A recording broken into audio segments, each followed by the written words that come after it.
Thanks so much for being here. I have a question for Secretary. 非常感谢您能来。我想问贝森特部长一个问题。The president said over the weekend. 关于关税，总统周末表示，我们希望关税收入可以取代所得税。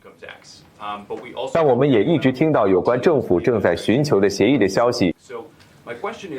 所以我的问题是，白宫的最终目标是什么？你们是想要长期的关税收入，还是可能减少关税的协议？我认为两者兼有，所以我们将会收取长期的关税收入。我们已经建立了一套流程，我们有18个重要的贸易关系，在接下来的几周内，我们将与所有这些伙伴进行对话，或者至少是17个。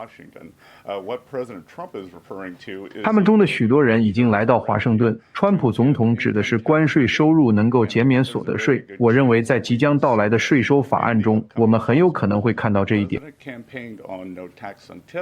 总统竞选时承诺不对小费征税，不对社保金征税，不对加班费征税，并恢复美国产汽车的利息抵扣。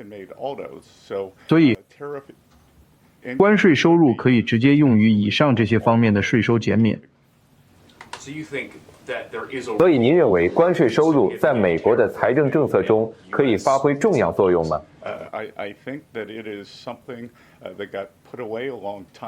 我觉得关税这件事被搁置很久了。我认为关税能够让美国的制造业回归，并且带来大量的收入。关于制造业，我们这个月看到了一些相当糟糕的调查数据，来自费城联储，他们的指数出现了自2020年5月以来的最大降幅，还有达拉斯联储也有类似的大幅下降的预期。航运订单也很差。对于您推动制造业回流美国，美国制造商们有什么不理解的地方吗？你知道，我从事投资行业35年了，我学到的是忽略调查数据，而是看实际数据，而实际数据一直都很好，就业数据很好，美国人一直在消费。正如卡洛琳所说，我们有大量的承诺，通过国内企业和想要进入美国的外国人的创纪录投资，将制造业带回国内。魏佳，谢谢你，卡罗琳，谢谢您。部长，中方一直表示，美国和中国没有就关税问题进行任何磋商或谈判。您最近表示，您与您的对等官员进行了交谈，但更多的是关于传统事务，比如金融稳定。那么您能否澄清一下，本届政府是否正在与北京方面商谈关税问题？我们不会讨论是谁在和谁谈，但我认为随着时间的推移，我们会看到中国的关税对中国来说是不可持续的。过去几天，我看到了一些非常大的数字，显示如果这些数字保持不变，中国可能会很快失去1000万个工作岗位。即使关税有所下降，他们也可能失去500万个工作岗位。记住，我们是逆差国，他们向我们出售的商品几乎是我们向他们出售的商品的5倍，所以取消这些关税的责任将落在他们身上，这对他们来说是不可持续的。他们说你们双方没有在谈论关税问题，这是真的吗？他们有不同的政府体制，他们面对的是不同的受众，我不想再纠结于具体是谁在和谁谈。但就像我说的，我认为对中国来说，这些关税是不可持续的。短问题，2天前您说您不知道川普总统是否和习近平主席通过话，那您现在知道了吗？我再重复一遍，卡洛琳和我有很多在白宫的工作，但我们不负责当接线员。彭博社，请讲。贝森特部长，非常感谢您今天早上能来这里。您谈到了在市场方面给予投资者确定性的重要性。然而，川普政府仍在继续，在非常紧凑的时间内谈判几项复杂的贸易协议。您预计什么时候能够让市场对这些协议有一定的确定性？您有最后期限吗？是90天的暂停期吗？我们现在的情况是什么？问得好。我认为让市场有点不安的一点是，川普总统在谈判中制造了我所谓的战略不确定性，所以他更关心的是为美国人民争取到最好的贸易协议。要知道，我们过去4年、几十年里都有糟糕的协议、不公平的贸易。我们要做的就是解除这些协议，让它们变得公平。我们现在所做的就是建立一个流程。我认为不确定性的范围会逐渐缩小，随着我们宣布达成各项协议，确定性就会随之而来。但在谈判中，确定性未必是件好事。部长，昨天有报道称，政府在汽车关税方面有所退让，您能否详细说明一下这个决定，以及我们对未来的预期，以及汽车关税政策转变的原因？川普总统已经会见了国内和国外的汽车生产商，并且他致力于将汽车生产带回美国。所以我们希望给汽车制造商们提供一条能够快速高效地做到这一点，并尽可能多地创造就业岗位的途径。莫里，也非常感谢你，卡罗琳，谢谢部长。回到关于中国的问题，鉴于目前来自中国的货物运输量显著下降，政府是否预计会出现供应链冲击或供应冲击？如果是，是否有计划或正在制定计划来应对这种情况？我不认为我们会遇到供应链冲击。我认为零售商已经提前管理了他们的库存。你知道，我每天都会和几十家公司沟通，至少每周都会沟通。他们知道，川普总统致力于公平贸易，并为此做好了相应的计划。第二个问题是，您能否概述一下您认为何时能与亚洲国家，特别是像印度、日本、韩国达成协议的时间表？您大概什么时候能宣布？很高兴你提到了我们在亚洲的贸易伙伴和盟友，在达成协议方面，他们是最积极的。正如我所提到的，副总统万斯上周访问了印度，我认为他和莫迪取得了一些非常好的进展，所以我认为可能会有关于印度的声明发布。我也能看到与韩国达成协议的轮廓，而且我们已经与日本进行了实质性的会谈。安德烈亚。好的，贝森特部长，请继续谈谈进展。您昨天说过，最早可能在本周或下周就会有进展。您能给我们一个大概的时间表吗？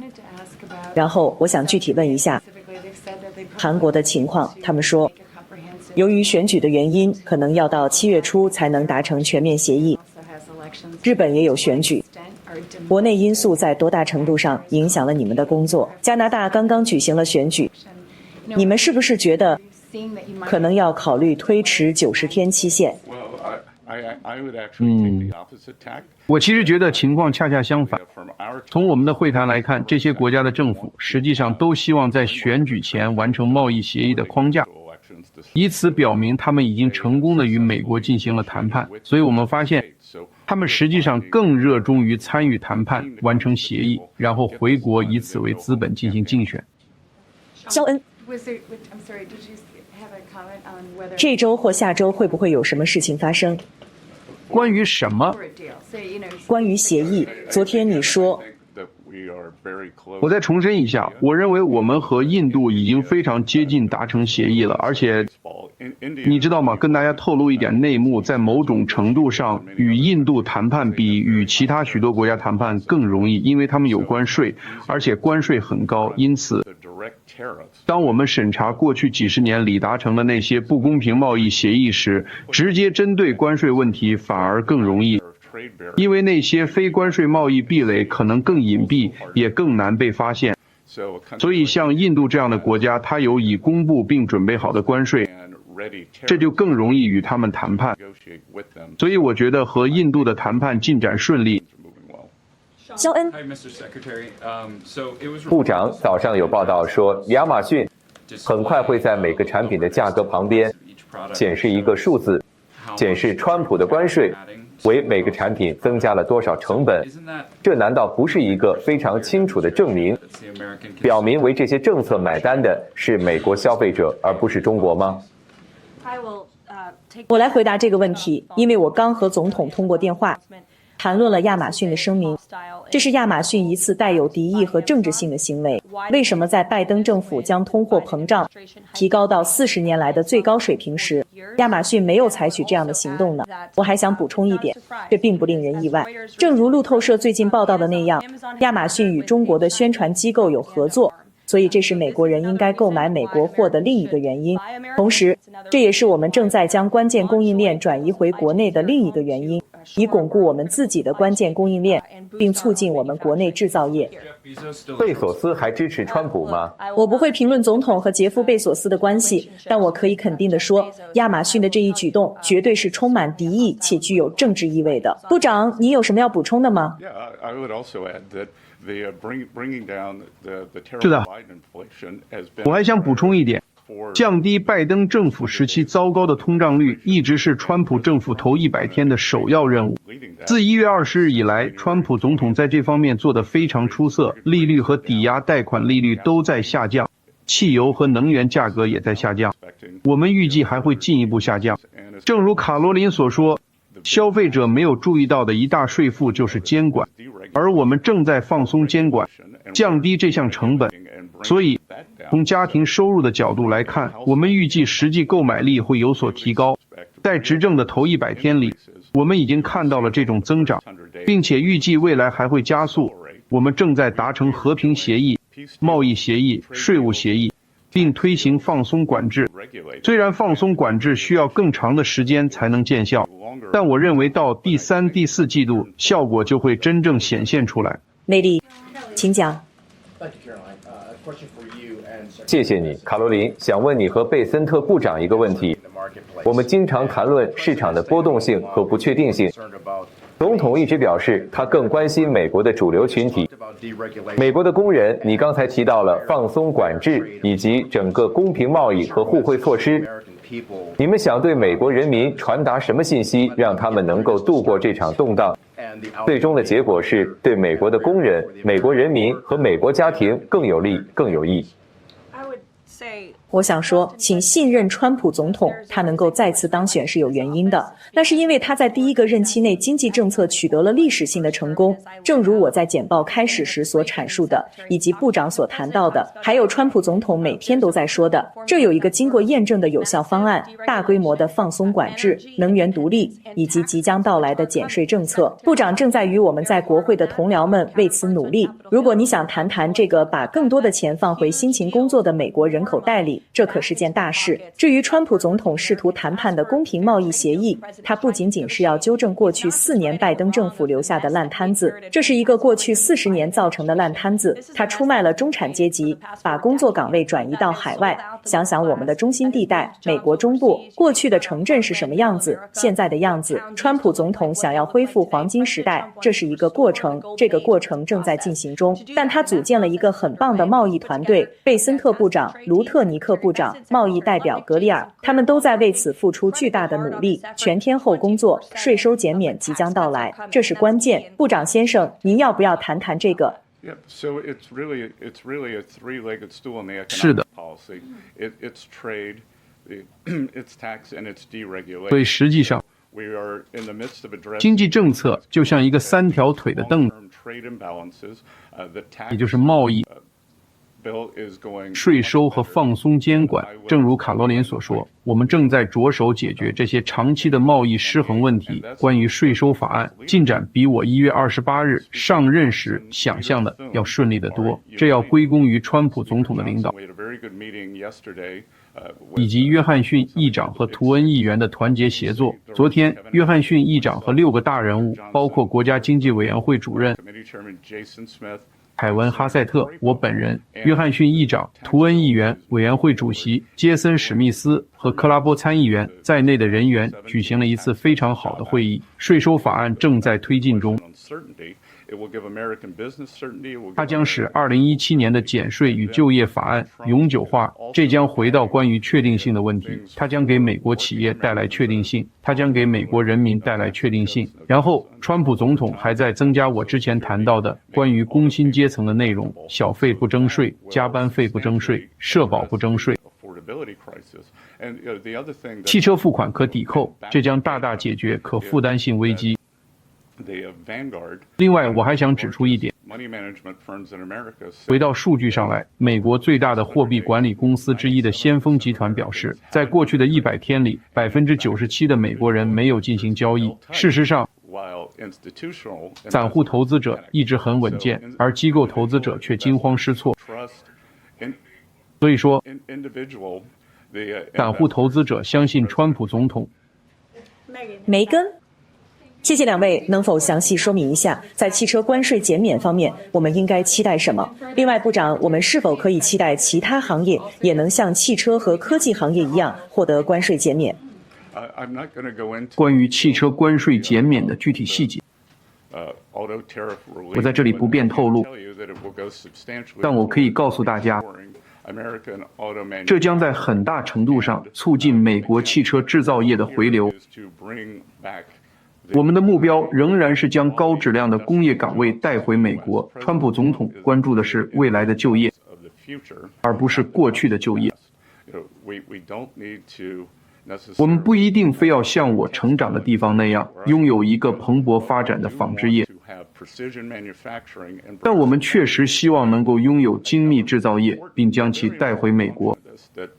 还有，大家没有充分谈论的一个非常重要的职能是国家安全。